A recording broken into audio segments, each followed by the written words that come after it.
ሰላም ጤና ይስጥልን ውድ ተመልካቾቻችን የዕለተ ማክሰኞ ነሐሴ 5 የነው ስፖርት መረጃዎችን ይዘን ቀርበናል። የተለያዩ ስፖርታዊ መረጃዎችን ወደ እናንተ ልናደርስን ኢየሩሳሌም አጥናፉ ገዛኝ ዱላ እንዲሁም ደግሞ የካሜራ ባለሙያዎችን ጋሻው ዳኛው በጋራ በመሆን ነው። እስከ ፕሮግራማችን ፍጻሜ ድረስ አብራችሁ እንድትቆዩ ወደደን። መልካም ቆይታ። ገዜ እንዴት ነው ሳምንቱ እንዴት እያለፈ ነው? የትኞቹን ስፖርታዊ መረጃዎች በዛሬው ዕለት ለተመልካቾቻችን እናደርስ ይሆናል? እስቲ እሱን ብነግረን። ጥሩ እንግዲህ ጄሪ እንደ ተለመደው ለውድ ተመልካቾቻችን የተለያዩ የሀገር ቤትና የባህር ማዶ ስፖርታዊ መረጃዎችን እያደረስን ቆይታ እናደርጋለን። በሀገር ቤት ስፖርታዊ መረጃችን በስፋት የምንመለከተው የኢትዮጵያ ብሔራዊ ቡድን ለቀጣዩ የ2027 የአፍሪካ ዋንጫ የውድድር መድረክ የምድብ ማጣሪያ ላለበት ጨዋታ እንግዲህ የብሔራዊ ቡድን ዋና አሰልጣኝ ኢንስትራክተር ዮሐንስ ሳህሌ ለ39 ተጫዋቾች ጥሪ አቅርበዋል። ደግሞ በዚህ ላይ በጣም አስደሳችው ነገርና እንደ ጠንካራ ጎን መነሳት ያለበት 6 የሚደርሱ ከ20 ዓመት በታች ካምፕ ላይ የሚገኙ ተጫዋቾች በዚህ ስብስብ ውስጥ ስማቸው ተካቷልና ይሄ ለብሔራዊ ቡድኑ ቀጣይ ለሚገነባው ሂደት በጣም ጠንካራ እንግዲህ ጥሪ ነው ብዬ አስባለሁ። ጥሩ ጎን እንዳለው እናስባለን፣ ይሄንን እናቀርባለን። ከዛ ባለፈ ደግሞ እንደዚሁ የሀገር ቤት የዝውውር መረጃዎችም አሉ። የትኛው ተጫዋች ወደ የትኛው ክለብ አመራ የሚለውን መረጃ የምንመለከት ነው የሚሆነው። በባህር ማዶ ስፖርታዊ መረጃዎቻችን ደግሞ የዝውውር መረጃዎች አሉን። ሌሎች ተያያዥ ጉዳዮችና የአቋም መፈተሻ ጨዋታዎችም ይደረጋሉ። በተለይ ደግሞ የእንግሊዝ ፕሪሚየር ሊግ ተሳታፊ ክለቦች የሚያደርጓቸውንም ጨዋታዎች ወደ ተመልካቾቻችን እያደረስን ቆይታ እናደርጋለን። ስለዚህ ውድ ተመልካቾቻችን እንደተለመደው ቆይታቸውን ከኛ ጋር እንዲያደርጉ እንጋብዛለን። ከሀገር ውስጥ ስፖርታዊ መረጃዎችን እንጀምርና የኢትዮጵያ ብሔራዊ ቡድን እንግዲህ ቀጣይ መስከረም ወር ላይ ለሚያደርጋቸው የ27 የአፍሪካ ዋንጫ ማጣሪያ ጨዋታ እንግዲህ አሰልጣኝ ዮሐንስ ሳህሌ የመጀመሪያ ጨዋታውን ነው የሚያደርገው። ለዚህም የሚሆን 39 ተጫዋቾችን እንግዲህ ይፋ አድርጓል ማለት ነው፣ ጥሪ አድርጓል። ከነዛ መካከል እንግዲህ ከ20 ዓመት በታች ለኢትዮጵያ ብሔራዊ ቡድን የተጫወቱ 6 ተጫዋቾች ይገኙበታል። እነማን ተጫዋቾች፣ የትኞቹ ተጫዋቾች ጥሪ ተደረገላቸው የሚለውን ነገር እስቲ መረጃዎችን ወደ ተመልካቾች ብታደርስ ጥሩ። በግብ ጠባቂነት 4 ተጫዋቾች ጥሪ ቀርቦላቸዋል በአሰልጣኝ ዮሐንስ ሳህሌ። አቡበከር ኑራ፣ ፍሬው ጌታውን፣ ሰይድ አብታሙ፣ ትንሳኤ ማርቆስ ናቸው። የተከላካይ ስፍራው ላይ ደግሞ በርከት ያሉ ተጫዋቾች እንደዚሁ ጥሪ ቀርቦላቸዋል። አንጋፋና ወጣት ተጫዋቾች ደግፌ አለሙ፣ ያሬድ ባየ፣ ራምኬል ጀምስ፣ ሳሙኤል ጀምስ፣ ኤኖክ አዱኛ፣ ግሩም ሀጎስ፣ ሮቦት ሶላ፣ አብዱል ሰላም የሱፍ፣ ጸጋሃብ ግዛው፣ ነጻነት ገብረመድን፣ አማኑኤል ተርፉ፣ ያሬድ የማነ ሆነዋል። የአማካኝ ስፍራ ላይም በተመሳሳይ ጥሪ የቀረበላቸውን ተጫዋቾች ስንመለከት ሀብታሙ ተከስተ፣ ጋቶች ፓኖም፣ ሀብታሙ ጉልላት፣ እንደዚሁም በረከት ወልዴ፣ ዳዊት ተፈራ፣ ቢኒያም አይተን ሆኗል። የአጥቂ ስፍራ ላይም ተመሳሳይ ጥሪ የቀረበላቸውን ተጫዋቾች እንመልከት። መስፍን ታፈሰ፣ አቤል ያለውን፣ አስናኤል ዳንኤል፣ ቢኒያም ፍቅሩ፣ ፍጹም ጥላሁን፣ ታምራት እያሱ፣ ዳዋው ቴሳ፣ ቸርነት ጉክሳ፣ ብርሃኑ በቀለ፣ እንደዚሁም ኢዮብ ገብረ ማርያም፣ ዳዊት ካሳውን፣ ቢኒያም አብርሃ፣ አሚር ሚስባ፣ ቸርነት ጉክሳ፣ ብሩክ ኢላቸውና ቅዱስ ዳዊት ሆነዋል ማለት ነው። የኢትዮጵያ ብሔራዊ ቡድን ከወርሃ መስከረም ጀምሮ ቀደም ሲል እንዳነሳሽው ከሴኔጋል ከሞዛምቢክና ከሱዳን ብሔራዊ ቡድን ጋር ወደ 27ቱ የአፍሪካ ዋንጫ የውድድር መድረክ ለማለፍ የቅድመ ማጣሪያ ምድብ ጨዋታዎቹን የሚያከናውን ይሆናል በአሰልጣኝ ኢንስትራክተር ዮሐንስ ሳህሌና በኮቺንግ ስታፍ አባላቶች እየተመራ ማለት ነው።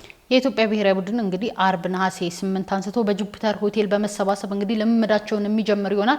አሰልጣኝ ዮሐንስ ሳህሌ እንደገለጽኩት የመጀመሪያ የነጥብ ጨዋታቸውን ነው የሚያደርጉት የሚሆነው። ከዚህ ቀደም የኢትዮጵያ ብሔራዊ ቡድን እንደያዙ ይታወቃልና አሁንም ዳግም እንግዲህ የኢትዮጵያ ብሔራዊ ቡድን ይዘው እንግዲህ በአሰልጣኝነት የሚመሩ ይሆናል ማለት ነው። ከዚህ ከተጫዋች መረጣ ጋር ከዚህ ቀደም እንግዲህ ብዙ የተነሱ ጉዳዮች አሉ። ወደ ዝውውር ወሬያችን እናምራና እንግዲህ የተለያዩ ተጫዋቾች ከተለያዩ ክለቦች ጋር ስማቸው በስፋት እየተያዘ ይገኛል። እንግዲህ የኢትዮጵያ እግር ኳስ ፌዴሬሽንም ያጸደቃቸው ውሎች አሉ፣ የዝውውር ወሬዎች አሉ። ከነዛ መካከል እንግዲህ ረመዳን የሱፍ ከኢትዮጵያ መድን ወደ መቻል አቅንቷል። ያሬድ ካሳ በተመሳሳይ መልኩ ከኢትዮጵያ መድን ወደ መቻል ያቀና ተጫዋች ነው። አብዩ ካሳዬ ከድሬዳዋ ከተማ ወደ ፋሲል ከነማ፣ በታቃሽ አመና ከአርባ ምንጭ ከተማ ወደ ፋሲል ከነማ አቅንቷል። ኬኔዲ ገብረ ጻዲቅ ከመቀለ ሰባ እንደርታ ወደ ባህር ዳር ከተማ ያቀና ተጫዋች ሲሆን ምንታምር መለሰ ከመቻል ወደ ወላይታ ዲቻ አቅንቷል። እንዲሁም ደግሞ ብርሃኑ አዳሙ ከመቀለ ሰባ እንደርታ ወደ ሀዲያ ሆሳዕና ማቅናቱን ተነግሯል። በመጨረሻም ሀሰን ሁሴን ከኢትዮ ኤሌክትሪክ ወደ ወላይታ ዲቻ ያቀና ተጫዋች ነው። እንግዲህ ውላቸውን የሚያደሱ ተጫዋቾች አሉ። በተመሳሳይ መልኩ እነዚህ ተጫዋቾች በአጠቃላይ ማለት ይቻላል ለ2 ዓመት ነው የውል ኮንትራክታቸውን የተፈራረሙት።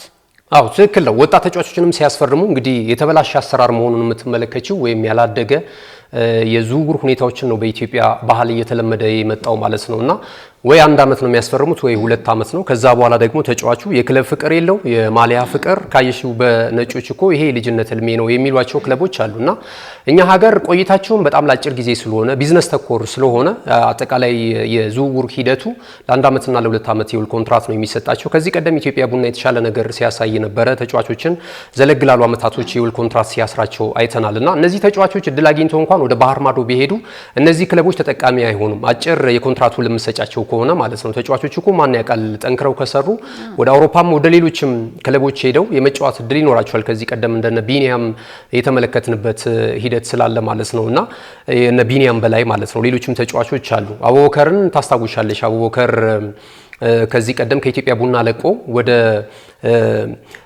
ወደ ደቡብ አፍሪካው ክለብ ማሜሎዲ ሰንዳውንስ ባመራበት ጊዜ ኢትዮጵያ በግምት ግልጽ ያልተደረገ ነገር የለም ወደ 20 ሚሊዮን ብር እንዳገኘ ሲገለጽ ነበርና ያ የውል ኮንትራት ስለነበረው ነው ይሄ ተጫዋች ለዚህ ክለብ ጥሩ ነገር አድርጎ መሄድ የቻለውና አንዳንድ ጊዜ የሚኖሩት የውል ኮንትራቶች ራሱ ለሙስና ለብልሹ አሰራር ተጫዋቾች ራይ ባንድ ክለብ ውስጥ ተረጋግተው እንዳይጫወቱ ቪዥነሪም አይደለም ክለባቸው ራሱ ማለት ነውና ውስን የተገደበች በጥቅማ ጥቅም የሆነ የታሰረ አይነት ነገር የዝውውር ሁኔታ ነው የምንመለከተውና ያ ነገር እንግዲህ ለእግር ኳስ እድገታችንም ለተጫዋቾችም እድገት የተሻለ ነገር ያለው አይመስለኝም። ለዛም ይመስለኛል ተጫዋቾቻችን እድገት የማያሳዩት አንድ አመት የሆነ ክለብ ይጫወታል፣ ቀጥሎ አንድ አመት ሌላ አሰልጣኝ ያገኘዋል፣ ቀጥሎ አንድ አመት ሌላ አሰልጣኝ ያገኘዋል። ራሱ ያጫወት እንትናቸው ራሱ የተምታታ ነው። አንደኛውን የሚያሰራውን አንደኛው እና ተጫዋቹ ማንነቱን እንዳያገኙላ የሚያደርጉ ይመስለኛል። በተለይ ክለቦች ከዚህ ጋር ተያይዞ ብዙ ወቀሳ ሲያቀርቡ እንመለከታለን። አዲስ ተጫዋች ሲያስፈርም አንድ አመት ያክል በጉዳት ከአቅም በታች በመጫወት በቂውን ግልጋሎት ለክለቡ ሳይሰጥ ይቀርና አንድ አመት ሲቀረው ደግሞ ፐርፌክት ይሆንና በሌሎች ክለቦች ተመራጭ እንዲሆን ያደርጋል። ለዚህም ቀድሞ ክለቡ መጠቀም የማይችልባቸው ሁኔታዎች እየተዘረጉ እንደነበር ይታወቃል። በአጠቃላይ ከዝውውር ጋር ተያይዞ እንግዲህ ከፋይናንሱ ጋር የተለያዩ አጨቃጫቂ ጉዳዮችን ይዛሉ። አንድ አሰልጣኝ ወደ ሌላ ክለብ ሲያመራ እዛ የነበሩትን 11ዱንም ተጫዋቾች ይዞ የማምራት ነገር አለና ብዙ አጨቃጫቂ ነገሮች አሉ። የኢትዮጵያ እግር ኳስ ፌዴሬሽን ክለቦች እንዲሁም ደግሞ ተጫዋቾች ይህን ነገር በቀጣይ በንግግር ይፈታሉ ብለን እናስባለን። ውድ ተመልካቾቻችን የሀገር ውስጥ ስፖርታዊ መረጃዎቻችን የተመለከታችሁትን ይመስል ነበር። ካፍታ ቆይታ በኋላ ወደ ባህር ማዶ ስፖርታዊ መረጃዎቻችን ተሸጋግረን እንግዲህ መረጃዎችን ወደ እናንተ እያደረስን ቆይታ የምናደርግ ይሆናል። አብራችሁን ቆዩ።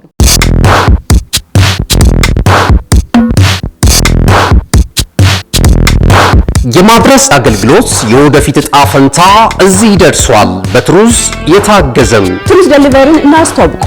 የኛ 100% የኤሌክትሪክ ሞተሮች ለአካባቢ ተስማሚ ብቻ አይደሉም፣ ፈጣን፣ ጸጥተኛና አስተማማኝም ናቸው።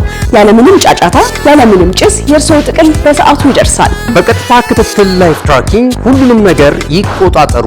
ጥቅሎ እስከ ደጃፎ ድረስ ያለውን እንቅስቃሴ በቀጥታ ይመልከቱ። ደህንነት ቅድሚያ የምንሰጠው ጉዳይ ነው። በእኛ የተቀባይ ማረጋገጫ ሪሲቨር ኮንፈርሜሽን ዘዴ ጥቅሎ በትክክለኛው እጅ መግባቱን እናረጋግጣለን። እርስዎ ያረጋግጣሉ፣ እኛም እናስረክባለን። እገዛ ይፈልጋሉ? ቡድናችን ሁልጊዜ በ8194 ዝግጁ ነው። ትሩዝ ዴሊቨሪ ለአካባቢ ተስማሚ፣ ደህንነቱ የተጠበቀና የቀጥታ ክትትል ያለው። ዛሬውኑ በ8194 ይደውሉ። ተመልሰናል። ውድ ተመልካቾቻችን የሀገር ውስጥ ስፖርታዊ መረጃዎችን ወደ እናንተ እያደረስን ነበር ቆይታ ያደረግነው። አሁን ደግሞ ወደ ባህር ማዶ ስፖርታዊ መረጃዎቻችን ተሸጋግረን መረጃዎችን ወደ እናንተ የምናደርስ ይሆናል። ከዛ አስቀድመን ግን እንግዲህ አድማጭ ተመልካቾቻችን የተለያየ አስተያየት በዩቲዩብ ድረገጻችን ይሰጣሉ። እኛን የሚገነቡ የሚያበረቱ መረጃዎች ነው እየሰጡን የሚገኙትና መረጃዎቹን መልሰን ወደ ተመልካቾች ብናደርስ በጣም ጥሩ። እንግዲህ የተለያዩ ተመልካቾች በየጊዜው ሀሳብ አስተያየታቸውን ወደኛ ያደርሳሉ። እኛ ደግሞ መልሰን ወደ ራሳቸው ወደ ተመልካቾቻችን የምናደርስበት ሰዓት ላይ ነው የምንገኘው። ምርጦቼ እንዴት ናቸው? አርሰናል እያደረገ ባለው የአቋም መለኪያ ላይ እኔ ያየሁት የቡድኑ ጠንካራ ጎን ምርጥ ታዳጊ ልጆችን አይቼበታለሁ። በተረፈ አርሰናል ሙሉ ቡድኑን ይዞ ይመለሳል። ምርጥ ነገር እጠብቃለሁኝ። በተረፈ በርቱ ብሎናል የዞትር ተመልካች አድማጫችን የሆነው መሀድ አህመድ ከጂጂጋ ነው። በጣም እናመሰግናለን። አርሰናልን የተመለከተ መረጃን ያደረሰን አዲስ አክሊሉ ያልተረጋገጡ ዜናዎችን በማቅረብ ተወዳዳሪ የላችሁም፣ ለምሳሌ አርሰናልን ከስንቱ ተጫዋች ጋር ነው በዝውውር እያያያዛችሁት ያነሳችሁልን የሚል ሀሳብ ሰጥቶናል። እዚህ ጋር ለማሰጥቶ ለማለፍ ግን እኛ ብዙ ጊዜ ለተመልካቾቻችን በጣም ስለምናከብራቸው ሀሳባቸውን ሁሉ በነጻነት እንቀበላለን። ሳንቆራርጥም ነው ወደ እነሱ የምናደርሰውና እኛ የተረጋገጠ መረጃ ብቻ አይደለም የምናደርሰው። በሩመር ደረጃ የሚነሱትን የዝውውር መረጃዎች፣ ሌሎች ዓለማት የዝውውር መረጃዎችን ሶርሶችን በመጥቀስ ወደ ተመልካቾቻችን እናደርሳለንና ሁሉ ያልነው ይሳካል ማለት አይደለም። ሩመር በራሱ ጭምጭምታ ነው። ስለዚህ የማይሳኩም የሚሳኩም አሉ። ነጮቹም የዘገቡት የማይሳካም የሚሳካም ነው። ስለዚህ ይህንን መርጦና ተገቢውን ነገር መውሰድ በሚለው ቢታረምልን በጣም ደስ ይለናል። አዲስ አክሊሉ ላደረስከን ሀሳብ ግን በጣም እናመሰግናለን። አቶ ሻውል ዳኜ ዞተር ተመልካቻችን ናቸው። ሰላምታቸውን ካቀረቡ በኋላ የኔው አርሰናል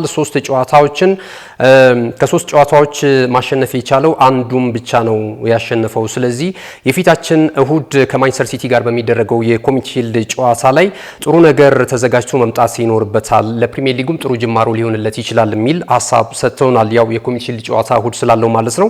ኤንግላንድ በጣም አሪፍ አቀራረብ ነው።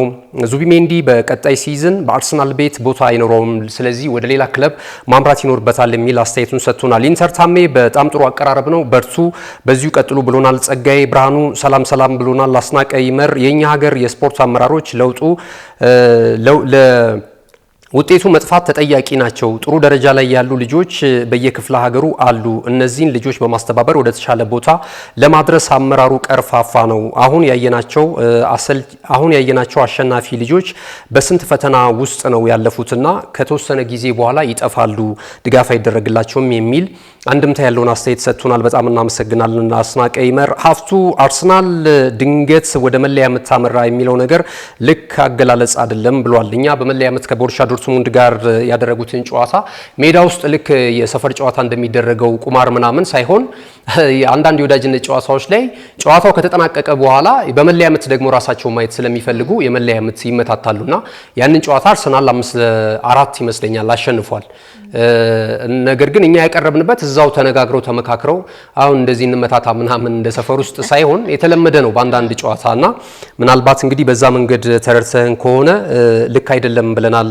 ሀፍቱ ወንድሙ ሀይዛ ዙቢሜንዲ መሄድ የለበትም፣ ለሌሎች ተጠባባቂ ተጫዋቾች አማራጭ ሊሆን ይችላል በሚቀጥለው አመት። ስለዚህ አሰልጣኝ ሚካኤል አርቴታን ተጫዋች ማስቀረት አለበት ከሚሉ ወገኖች ነው። በጣም እናመሰግናለን።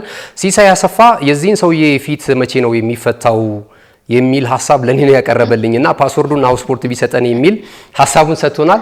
የደሞዝ ቀን አላየኸኝም እለዋለሁ። እኔ ደግሞ ያው ሰው እንዴት ነው የየራሱ ተፈጥሮ አለው። እኔን አሁን አንቺ የምታውቂኝ ባህሪ አለ፣ ከስራ ባልደረቦቼ ጋር ያለኝ ባህሪ አለ። ወደ ስራ ስመጣ ደግሞ እውነት ነው ሲሪየስሊ አንዳንድ ጊዜ ያው እንደዚህ አይነት ሀሳብ ለመስጠት ስትሆን ሁሉም ሰው መረጃውን ለማድረስ ነው። በፍጥነት መረጃዎችን ስለምታደርስ ያው ኮንሺየስ ሆነ ነው የምታደርሰው። አሁን ለሁለት ሲሆን እኔና አንቺ እንጫወታለን፣ እንደዚህ እንትን እንላለን፣ እንሞክራለን ፈን ለማድረግ መረጃውን በምንሰጥበት መሀል ማለት ነው። ብቻዬን ግን እንደዛ በሆን ገዛኝ አበደ ነው የሚባለውና ያቺን ነገር ሲስ አሰፋ ከግምት ታስገባልኛለህ ብዬ አስባለሁ። ሳሚ ናቲ ባርኮላ ወጥ የሆነ ችሎታ የለውም፣ ስለዚህ ወደ አርሰናል መምጣት የለበትም፣ ሌሎች አማራጮችን ቤርሳ መመልከት አለባቸው የሚል አስተያየቱን ሰጥቶናል። ሁሉም ተመልካቾቻችን በጣም እናመሰግናለን። ዛሬም በሚኖረን የመረጃ ሰዓት በነገው ዕለት ደግሞ የሚያደርሱን ሀሳብ ይዘመተን እንደተለመደው ወደ እነሱ ለተመልካቾቻችን የምናደርስ ይሆናል። ወደ ባህር ማዶ ስፖርታዊ መረጃዎች በድጋሚ እናምራና እንግዲህ አርሰናል ከኮሞ ጋር በነገው ዕለት የወዳጅነት ጨዋታ የሚያደርግ ይሆናል። እንግዲህ ባለፉት ጊዜያቶች 3 የወዳጅነት ጨዋታ በማድረግ ሁለቱም ተሸንፎ አንዱ ደግሞ በአሸናፊነት ማጠናቀቅ ችሎ ነበር። የኮሞ የጣሊያኑ ክለብ እንግዲህ ከኮሞ ጋር ነው ነገ ጨዋታቸውን የሚያደርጉት። የመጨረሻ የአቋም መለኪያ ጨዋታው ነው የሚሆነው። በተመሳሳይ መልኩ ደግሞ ሌላኛው ዩናይትድ ከሊድስ ዩናይትድ ጋር የወዳጅነት ጨዋታ ያደርጋሉ። ከእንግሊዙ ክለብ ሊድስ ዩናይትድ ጋር ነው ዩናይትድ ጨዋታውን የሚያደርገው። ሁለቱም ጨዋታዎች በነገው ዕለት ነው የሚካሄዱትና በአጠቃላይ የወዳጅነት ጨዋታዎች ምን ይመስላል? በተለይ ደግሞ አርሰናልና ማንቸስተር ዩናይትድ ከዚህ ቀደምም የወዳጅነት ጨዋታ እያደረጉ ስለነበረ ስለሱ ብናነሳ እንግዲህ የአርሰናልን ስናስቀድም አርሰናል በነገው ዕለት ነው ከጣሊያኑ ክለብ ኮሞ ጋራ የአቋም መፈተሻ የመጨረሻ ጨዋታውን የሚያከናውነው። ከዚህ ቀደም 3 ጨዋታዎችን አድርጓል። ከጂሮና ከሪያል ቤቲስና እንደዚሁ ደግሞ ከቦሩሲያ ዶርትሙንድ ጋራ አንዱን ጨዋታ ብቻ ነው ማሸነፍ የቻለው። ሌሎቹን ሁለቱን ጨዋታዎች ተሸንፏል። በቦሩሲያ ዶርትሙንድ ከቀናት በፊት እንደምናስታውሰው 3-2 በሆነ ውጤት ተሸንፏል። ከዛ በፊት በሪያል ቤቲስ 3-1 በሆነ ውጤት ተሸንፏል። ጂሮናን 4-1 በሆነ ውጤት አሸንፏልና አሁን ከጣሊያኑ ክለብ ኮሞ ጋር የሚያደርጉት ጨዋታ በተለያዩ ምክንያቶች ይጠበቃል። ሴስክ ፋብሪጋስ ትላንት በነበረንም የመረጃ ሰዓት ወደ ተመልካቾቻችን ለማጋራት ጥረት አድርገናልና ሴስክ ፋብሪጋስ በአርሰናል ውስጥ አይረሴ ከሚባሉ የአማካኝ ስፍራ ተጫዋቾች መካከል አንደኛው ነው። አሁን ደግሞ ጎጆ ወጥቶ ራሱ ቡድን ሰርቶ በጣም የሚገርም ቲም ነው የገነባው። ወደ አውሮፓ ቻምፒየንስ ሊግ የውድድር መድረክ በታሪኩ ለመጀመሪያ ጊዜ የኮሞ እግር ኳስ ክለብን ማሳለፍ ችሏልና ይሄ ተጫዋች ከተጫዋችነት አልፎ በተጫዋችነት ዘመኑ የቀሰማቸውን ልምዶች ወደ አሰልጣኝነት ይዞ መጥቶ አንዳንዶች ይሳካላቸዋል፣ አንዳንዶች ይከሽፋሉና ሴስክ ፋብሪጋስ ከወዲሁ ግን ጥሩ ጅማሮን እያስመለከተ ይገኛልና የቀድሞ ክለቡን ቴክኒካል ኤሪያው ላይ ሆኖ ይገጥማል ማለት ነውና ይሄ የአርሰናል ደጋፊዎች በትልቅ ትዝታና ተጫዋቹን በጥሩ ሁኔታ ይቀበሉታል ብለን እናስባለን። በእርግጥ ከዛ በኋላ ተመልሶ በፕሪሚየር ሊጉ ለእንግሊዝ ለቼልሲ ጨዋታ ያደረገበትን የሊግ ዋንጫም 2017-18 በአሰልጣኝ አንቶኒዮ ኮንቴ ስር እንደዚሁ ማንሳት የቻለበትን ውጤት ማስተዋወስ እንችላለንና ይሄ ጨዋታ በዚህ ምክንያት የሚጠበቅ ነው የሚሆነው። ሌላኛው የነሳሽው የሊድስ ዩናይትድ እና የማንቸስተር ዩናይትድ የወዳጅነት ጨዋታ በነገው ዕለት ይከናወናል። እንግዲህ ማንቸስተር ዩናይትድ የተሻለ ነው ከአርሰናል በዚህ የአቋም መፈተሻ ጨዋታዎች ላይ ጨዋታዎችን እያሸነፈ ነው የሚገኘው። በሬክሳም የመጀመሪያውን ጨዋታ ተሸነፈ። ከዛም በኋላ ግን እንደዚሁ ሮዘንበርግን አሸንፏል። አትሌቲኮ ማድሪድን እንደዚሁ ማሸነፍ ችሏል። ቀጣይ ደግሞ ከፕሪሚየር ሊጉ ሌላኛው ክለብ ሊድስ ዩናይትድ ጋር የሚያደርጉት ጨዋታ በነገው ዕለት የሚጠበቅ ነው የሚሆነው ማለት ነውና አሰልጣኝ ማይክል ካሪክ ግን ጥሩ ቡድን እየገነባ እንዳለ እንዲያውም ሁለት ተጫዋቾች ላይ ነው ተሳትፎ ያደረገው። በዝውውሩ ግን የፈረሙትም ተጫዋቾች ብሩህ አይነት ጅማሮ በማድረግ ላይ ነው የሚገኙት። የቀይ ሰይጣናቱ እንግዲህ በእንዲህ አይነት መንፈስ ላይ ሆነው ደግሞ ሊድስ ዩናይትድን የሚገጥሙ ነው የሚሆነው ማለት ነው። እንግዲህ የወዳጅነት ጨዋታዎች ሌሎች ሲቃረቡ ደግሞ ለተመልካቾቻችን የምናደርስ ይሆናል። ወደ ዝውውር መረጃችን እናምራና ከአርሰናል እንግዲህ ብንጀምር አርሰናል አሁንም ከተለያዩ ተጫዋቾች ጋር ስሙ በስፋት እየተያያዘ ይገኛል። ጁሊያን አልቫሬዝ ጋር እንግዲህ የዝውውር መስኮቱ ከተከፈተ አንስቶ እንግዲህ በስፋት ስሙ በመያያዝ ይገኛል። ኬናን ይልዲዝም በተመሳሳይ መልኩና የጁሊያን አልቫሬዝ ጉዳይ አሁንም እልባት አላገኘለትም። እንደሚታወቀው ተጫዋቹ አትሌቲኮ ማድሪድን የመልቀቅ ሙሉ ፍላጎት አለው። ወደ ባርሴሎና የማቅናት ፍላጎት ነው ያለውና አትሌቲኮ ማድሪድ ደግሞ ለባላንጣው ክለብ ይሸጧል ተብሎ አይታሰብም። እንዲሁም ደግሞ ልጁንም የመልቀቅ ፍላጎት ሙሉ ለሙሉ የለውምና ነገር ግን ተጫዋቹ እንግዲህ ወደ ሌላ ክለብ ከማምራት ካለው ፍላጎት አኳያ አርሰናል አሁንም ተጫዋቹን የማስፈረም እንቅስቃሴ ላይ እንደሚገኝ ነው እየተገለጸ የሚገኘው። ኬናን ይልዲዝም በተመሳሳይ መልኩ ጁቬንቱስ ተጫዋቹን የመልቀቅ ፍላጎት የለውም። አርሰናል ግን አሁንም ጁቬንቱስ አጥኖት ሰጥቶ ዝውውሩ እንዲያስብበት የተሻለ የገንዘብ አማራጭ ያቀርብለታል ተብሎ ነው የሚታሰበውና በአጠቃላይ የዝውውር መረጃዎች ምን ይመስላሉ ባጠር አድርገን እንግዲህ ለተመልካቾቻችን አድርሰን ብንሰነባበት በጣም ጥሩ። አንድ ባንድ እንመልከታቸው። የኔማር ጁኒየርን ጉዳይ እናስቀድም። ኔማር ጁኒየር በቀጣይ የጃንዋሪ የተጫዋቾች የዝውውር መስኮት ላይ በነፃ አሳዳጊውን ክለብ ሳንቶስን ለቆ ወደ አሜሪካው ክለብ ኢንተር ሚያሚ እንደሚያቀናና ከስምምነት ላይ እንደደረሰ እየተገለጸ ይገኛል። በመጨረሻው ቆይታው በተባለው የ26ቱ የዓለም እግር ኳስ ዋንጫ የውድድር መድረክ ላይ ይህንን የ34 ዓመት የእግር ኳሱ ሜዳ ኮከብ ተመልክተነዋል።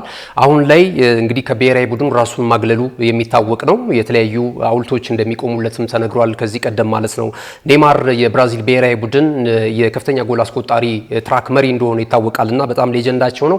በጉዳት ምክንያት ነው ብዙ ብራዚላውያን ተስፋ የሚያደርጉባቸው የቀድሞ ትልቁ ሮናልዶን የነካካን የሰሩትን ገድል የነ ፔፔቶን ከዛ ባለፈ ሮቤርቶ ካርሎስ ነካፉን ማንሳት ይቻላልና በብራዚል ብሔራዊ ቡድን ያንን የኳክብት ስብስብ ይመልሳሉ ተብሎ ያስቀጥላሉ ተብሎ ተስፋ የተጣለባቸው ተጫዋቾች መካከል አንደኛው ኔማር ጁኒየር ነበር። በጉዳት ምክንያት ግን የአውሮፓ ቆይታውን አይተናል። ወደ ሳውዲ ፕሮ ሊግም አምርቶ በሂላል በጣም ጥቂት ጊዜ 7 የሚደርሱ ጨዋታዎችን ብቻ ነበር ያደረገው። ከዛ በኋላ አሁን ወደ ልጅነት ክለቡ ቃሉን ለመጠበቅ ሳንቶስ አምርቶ ቆይታ እያደረገ ነው የሚገኘውና በቀጣይ በኢንተር ሚያሚ ቆይታ ያደርጋል። በዴቪድ ቤካምና በባልደረቦቹ ክለብ መካከል ማለት ነው።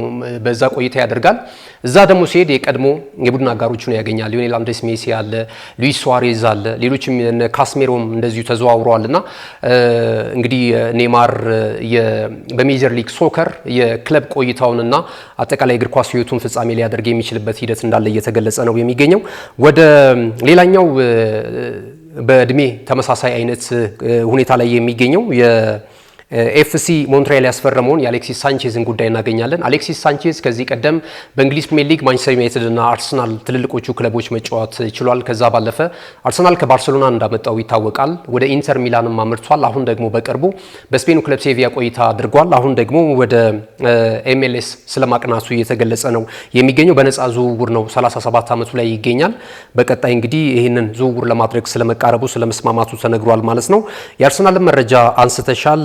አርሰናል ሬስ ኔልሰንን እንደዚሁ ለመሸጥ ዝግጅቱን ስለማጠናቀቁ እየተገለጸ ይገኛል። ይህንን ተጫዋች ለማስፈረም ዌስትሃም ዩናይትድ ከፍተኛ ጥረት በማድረግ ላይ ነው የሚገኘው። በእርግጥ በሻምፒዮንሺፑ ነው እየተወዳደረ የሚገኘው ይሄ ቡድን ወይም በሚቀጥለው ዓመት በሻምፒዮንሺፕ ይወዳደራል። በተጠናቀቀው ዓመት ነበር ወደ ከፕሪሚየር ሊግ የወረደው ማለት ነውና ይህንን ተከትሎ ከዚህ ቀደም በተለያዩ በውሰት ውል የተለያዩ ክለቦችን ቆይታ ያደረገው ሬስ ኔልሰን ቀጣይ ማረፊያው ምናልባት መዶሻዎቹ እንደሆነ እየተገለጸ ነው የሚገኘው። በዚሁ የአርሰናል መረጃ ስናስቀጥል የፔድሮ ኔቶን ጉዳይ አንስተሻል። ፔድሮ ኔቶ ከተለያዩ ክለቦች ጋር ስሙ እየተያዘ ይገኛል። ግራ ክንፍ ላይ የሚጫወት ተጫዋች ነው። ቼልሲ ግን ተጫዋቹን የመሸጥ ፍላጎት አለው የሚሉ መረጃዎች እየወጡ ነው የሚገኙት። እሱን ተከትሎ ነው እነ ሲቲ፣ ቶተንሃም ሆትስፐርስን የመሳሰሉ ክለቦች ትኩረት እያደረጉበት የሚገኘው።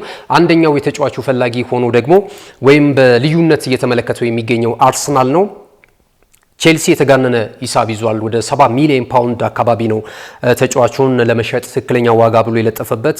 እንግዲህ 24 ላይ ነበር ከወልቨርሃምፕተን ጎንደረስ በ51 ሚሊዮን ፓውንድ ተጫዋቹን ማስፈረም የቻሉት። በእርግጥ ዘለግ ያሉ የውል ኮንትራቶች ይቀሩታል። እስከ 2031 ድረስ መቆየት የሚችልበት ኮንትራት አለውና ይህንን ኮንትራት እያለው ተጫዋቹ በጣም ፈጣን ነው። ስለዚህ ይህንን ተጫዋች በአማራጭነት ከያዘው የግራ ክንፉ ላይ ሊያመጣው ይችላሉ የሚለውን ነገር እንደዚሁ የምንመለከት ይሆናል። ስሙ ግን እየተያያዘ ነው የሚገኘው። ወደ ሳውዲ ፕሮ ሊጉ ተሳታፊ ክለብ አል ሂላል ስናቀና እንደዚሁ ሂሊማን ኒዴን ለማስፈረም በሚደረገው ጨረታ ውስጥ ስሙ በከፍተኛ ሁኔታ ሰፍሮ እየተመለከተ ነው እንገኛለን። ኒዴ ከዚህ በፊት ከማንቸስተር ዩናይትድ ጋር እንደዚሁም በቅርቡ ደግሞ ከአርሰናል ጋርም ስሙ ሲያያዝ ነበረ። ቀጣይ ግን አሁንም የታወቀ ነገር የለም። የመረጃ ምንጮች ግን አሁን ደግሞ ከአል ሂላል ጋር የተጠየቀውን ገንዘብ ለመክፈል ስለመዘጋጀቱ እየተገለጸ ነው የሚገኘው። በኤቨርተን ቤት በጣም ጥሩ ቆይታ እያደረገ ነው የሚገኘው ይሄ ተጫዋች ማለት ነው። የሮድሪ ጉዳይ እንግዲህ ወደ ባርሴሎና ለማምራት ተስማምቷል የሚሉ መረጃዎች እየወጡ ነው የሚገኙት። እንግዲህ በቀጣይ የሚኖረው ደግሞ ኤል ክላሲኮ ፍጥጫ ይጠበቃል። የሮድሪና የቪኒ ጁኒየር ማለት ነው። ሁለቱ በኤል ክላሲኮ የሚያደርጓቸው ጨዋታዎች ይጠበቃሉ። የ24 የባሎንዶር ክብርን ለማግኘት አንገት ለአንገት ተናንቀው የእግር ኳስ ቤተሰቡን ለሁለት ከፍለው የነበሩ ባላንጣዎች አሁን ደግሞ በኤል ክላሲኮ ሲገናኙ የበለጠ ለጨዋታው ቅመም ሆኖ ለደጋፊው ትልቅ ተዝናኖትንና ጨዋታው እንዲጠበቅ ከሚያደርጉ ተጫዋቾች መካከል እነዚህ ሊሆኑ ይችላሉ የሚለው ነገር የሚጠበቅ ነው የሚሆነው። አሰልጣኝ ጆዜ ሞሪኒዮ ክለቡን በጣም እያጠናከሩ ይገኛሉ። ያለፉትን 2 ዓመታት የዋንጫ ክብር አለማግኘታቸውን ተከትሎ ማለት ነው የተሻለ ነገር ሊያሳዩ ቡድኑን እየገነቡት ነው የሚገኘው። ባርሴሎናም በተከታታይ 2 ዓመት የላሊጋውን የዋንጫ ክብር አንስቷል። ዘንድሮም ሃንሲ ፍሊክ የተሻለውን በኤል ክላሲኮም ይሁን በስፔን በአጠቃላይ በአውሮፓ የበላይነትን መቆጣጠር የሚችል ክለብ በላሚን ያማል ላይ የተመሰረተ ቡድን እየገነቡ እንዳሉ አሁን ሮድሪ ደግሞ ገብቶ የመሃል ሜዳውን አጠቃላይ ሞተር በመሆን ቡድኑን ያነቃቃል የሚሉ ጉዳዮች እየወጡ ነው የሚገኙት ማለት ነው። ማንቸስተር ዩናይትድ እንደዚሁ የሞናኮ ተጫዋች ላሚን ካማራን ለማስፈረም ራዳር ውስጥ ለማስገባቱ እየተገለጸ ነው የሚገኘው። በዩናይትድ እይታ ውስጥ የሚገኘው ይህ ተጫዋችን ለማስፈረም ሌሎችም ክለቦች ጥረት እያደረጉ ነው የሚገኙት። ነገር ግን ማንቸስተር ዩናይትድ ገፍቶ እየሄደበት ያሉ ጉዳዮች አሉ። ቀደም ሲል ያነሳሻቸው የጁሊያን አልቫሬዝ እና የኬናን ኤልዲዝን መረጃዎች መውጫ እናደርጋለን። እንግዲህ አትሌቲኮ ማድሪድ አሁንም ወደ ካታሎናው ክለብ ባርሴሎና ይህንን የፊት መስመር ግዙፍ አጥቂ እንዲዘዋወር ፍላጎት የለውም። ቁርጡንም ተናግሯል። ወደ እዚህኛው ክለብ እንደማያመራ ማለት ነው። ተጫዋቹ ፍላጎት ቢኖረውም እሱ ግን የባላንጣይን ክለብ የማደራጀት ፍላጎት የለኝም የማጠናከር ስለዚህ ወደ እንግሊዝ ፕሪሚየር ሊግ እንዲያመራ ፍላጎት አለው የሚሉ መረጃዎች እየወጡ ነው የሚገኙት። ገንዘብ ከስረውም ቢሆን ተጫዋቹን ወደ አርሰናል የመሸጥ ፍላጎት እንዳላቸው አርሰናልም ይህንን ፍንጭ ተከትሎ ደግሞ የዝውውሩን ሂደት የበለጠ አጠናክሮ ደጅ እየጸና እንዳለ እየተገለጸ ነው የሚገኘው እና ይሄ ዝውውር እንግዲህ እስከ ሴፕቴምበር 1 በሚቆየው የክረምቱ ተጫዋቾች የዝውውር መስኮት ሊጓዝ የሚችልበት ሂደት አለ። በቀላሉ ይፈጸማል ተብሎ አይጠበቅም። ምክንያቱም አትሌቲኮ ማድሪድም ቢሆን ገዘፍ ያለ ገንዘብ ይፈልጋል ለዝውውሩ ለአርሰናልም ቢሆን ማለት ነውና ካልሆነ ደግሞ ተጫዋቾች ዝውውሩን የበለጠ ቀልጣፋ ለማድረግና ለአትሌቲኮ ማድሪድ እንዲመች ሌላ ተጫዋች እንደዚሁ የዝውውሩ አካል የሚሆንበትም እድል እንዳለ ከአርሰናል የሚለቅ ተጫዋች ሊኖር የሚችልበትም እድል እንዳለ ይህንንም ጉዳይ እየተመለከቱ ነው እንዳሉ የሚገኙት ማለት ነው። በርካታ ታላላቅ የመገናኛ ብዙሃኖች ግን አሁን በትልቅነት እየዘገቡት የሚገኘው የኬናን ኤልዲዝ ጉዳይ ነው። ይህንን ቱርካዊ ኢንተርናሽናል አርሰናሎች ዋነኛ ታርጌታቸው አድርገው በመስራት ላይ ነው የሚገኙት። ተጫዋቹን መመልከት ይቻላል። እጅግ በጣም ስኪልፉል ነው፣ ያለው አቅም በጣም የሚገርም ነው። በቱሪኑ ክለብ ዩቬንቱስ ያለውን አስደናቂ ብቃት ተመልክተናል። ተመልክተናል። በእርግጥ ከባየር ሙኒክ አካዳሚ የሚወጡ ተጫዋቾች በጣም ጠንካሮች ናቸው እስኪላቸው እንደምንመለከተው ነውና ይህም ተጫዋች እንግዲህ መነሻው የጀርመኑ ክለብ ባየር ሙኒክ ነው። በአካዳሚ ደረጃ ከተመለከትነው በርካታ ዓመታቶችን በዛ ውስጥ ቆይቷልና አሁን ደግሞ በጣሊያን በሴሪያው ደግሞ ከእድሜ የሚበልጡትን ተጫዋቾች በሴሪያው ያሉትን ትልልቅ ሲቪ ያላቸውን ተጫዋቾች የሚበልጥበትን እንቅስቃሴ እያደረገ ነው የሚገኘውና በዚህ የተማረኩት አንድሪያ ቤርታና ሚካኤል አርቴታ የተጫዋቹን ፊርማ ለማግኘት አስፈላጊውን መስዋዕትነት ለመክፈል ከገንዘብ ጀምሮ ዝግጅታቸውን ስለማጠናቀቃቸው እየተገለጸ ነው የሚገኘው። ነገር ግን እስከ 2030 ድረስ ደግሞ የሚያቆየው ኮንትራት አለውና ዝውውሩ የሚሳካ ከሆነ ለአርሰናል ትልቅ እድል ትልቅ ጥንካሬን ሊያጎናጽፈው ይችላል። በተለይ ከሰሞኑ ያየነው የወዳጅነት ጨዋታዎች ላይ ያለበትን ክፍተት በውድድር ዓመቱ መጨረሻ ላይ በግራ ክንፍ ላይ የነበረውን ክፍተት ሊሞላ የሚችል ሁኔተኛ ተጫዋች ነው ማለት ይቻላል። በዛ ላይ የሱ ተጠባባቂ ሆኖ ደግሞ ጨዋታ የሚጀምረው ክርስቶስ ቶሊዝ ነው። በወዳጅነት ጨዋታዎች ላይ ምን አይነት እንቅስቃሴ እያደረገ እንደሚገኝ ተመልክተናል። በጣም ውጤታማ ነው ጅማሮ በዚሁ መቀጠል ከቻለ ማለት ነውና እነዚህ ሁለት ተጫዋቾች የአርሰናልን የግራ ክንፍ እንቅስቃሴ የበለጠ ውጤታማና አስፈሪ ሊያደርጉት ይችላሉ የሚል መረጃዎች እየወጡ ነው የሚገኙት። እንግዲህ ካለን ሰዓት አንጻር ይህንን አጫጭር የዝውውር መረጃን የተመለከቱ መረጃዎቻችን ይህንን የሚመስሉ ገዜ ስለሰጠን ስፖርታዊ መረጃ ከልብ አድርገን እናመሰግናለን። ውድ ተመልካቾቻችን የዕለተ ማክሰኞ ነሐሴ 5 የስፖርት መረጃዎቻችን የተመለከታችሁትን ይመስል ነበር። መረጃዎችን ወደ እናንተ ያደረስን ቆይታ ያደረግነው እኔ ኢየሩሳሌም አጥናፉ ገዛኝ ዱላና የካሜራ ባለሙያ ጋሻው ዳኛው በጋራ በመሆን ነበረ። መልካም ቀን።